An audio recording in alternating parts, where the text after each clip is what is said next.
कभी तसव्वुर कीजिए, एक ऐसा शख्स जो आज सब कुछ रखता हो और कल बिल्कुल खाली हाथ हो जाए। न घर, न कारोबार, न दौलत, न सहारा। अगर आज आप सिफर पर आ जाएं, तो क्या आप दोबारा खड़े हो सकते हैं? मदीना की सरजमीन पर एक ऐसा ही शख्स आया था। नाम था हजरत अब्दुर्रहमान बिन औफ रजी अल्लाह अन्हु। वो मक्का में एक कामयाब ताजिर थे। दौलत, इज्जत, पहचान सब कुछ था। लेकिन जब ईमान का तकाजा आया तो उन्होंने सब छोड़ दिया। कारोबार भी, घर भी, माल भी। सिर्फ अल्लाह पर यकीन लेकर मदीना हिजरत कर गए। मदीना पहुंचे तो उनके पास सिवाय यकीन के कुछ नहीं था। यही चीज इस कहानी को गैर मामूली बनाती है। मदीना में भाईचारे का एक निज़ाम था जिसे मुआखात कहा जाता है। इसी निज़ाम के तहत उनका रिश्ता हज़रत साद बिन रबी रजी अल्लाह अन्हु से जोड़ा गया। साद बिन रबी रजी अल्लाह अन्हु मदीना के खुशहाल लोगों में से थे। उन्होंने ऐसी पेशकश की जिसे सुनकर आज का इंसान सांस रोक ले। उन्होंने कहा, मेरे भाई, मेरी आधी दौलत ले लो, मेरी आधी जायदाद ले लो।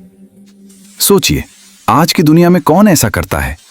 लेकिन अब्दुर्रहमान बिन औफ रजी अल्लाह अन्हु का जवाब वो तारीख का रुख मोड़ देने वाला था। उन्होंने मुस्कुराकर कहा, अल्लाह आपके माल में बरकत दे, मुझे कुछ नहीं चाहिए, बस मुझे बाजार का रास्ता बता दीजिए। ये जुमला भीख नहीं था, ये खुददारी थी। ये सहारा नहीं मांगना था, ये मौका मांगना था। वो सीधे बाजार गए। न बड़ा सरमाया, न लंबे मंसूबे, बस छोटी चीजें, रोजमर्रा का सामान और एक उसूल, कम नफा चलेगा लेकिन नकदी रुकेगी नहीं। उनके लिए पैसा जमा करना मकसद नहीं था, पैसे को हरकत में रखना असल हिकमत थी। दूसरा उसूल और भी हैरानकुन था। उन्होंने सूद को जिंदगी से निकाल दिया। न कर्ज, न दबाव, सिर्फ एतमाद और शराकत। तीसरा उसूल सबसे ताकतवर था, ईमानदारी, बेमिसाल ईमानदारी। वो कभी माल की खामी नहीं छुपाते थे। अगर नक्स होता तो पहले बताते थे। लोगों ने कहना शुरू कर दिया, अगर उस शख्स से खरीदा है तो धोखा नहीं हो सकता। यही एतमाद उनका सबसे बड़ा ब्रांड बन गया। कुछ ही बरस गुजरे।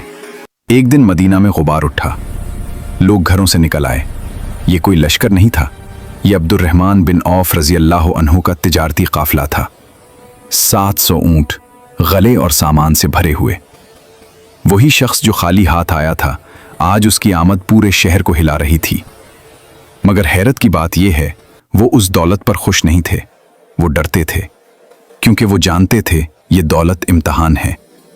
उन्होंने दौलत को दिल में नहीं बसाया, सिर्फ हाथ में रखा। वो जमा नहीं करते थे, वो बांटते थे। गुलाम आजाद किए, लाखों अल्लाह की राह में दिए, उम्मत के लिए ढाल बन गए। ये कहानी सिर्फ अमीर बनने की नहीं, ये इंसान बनने की कहानी है।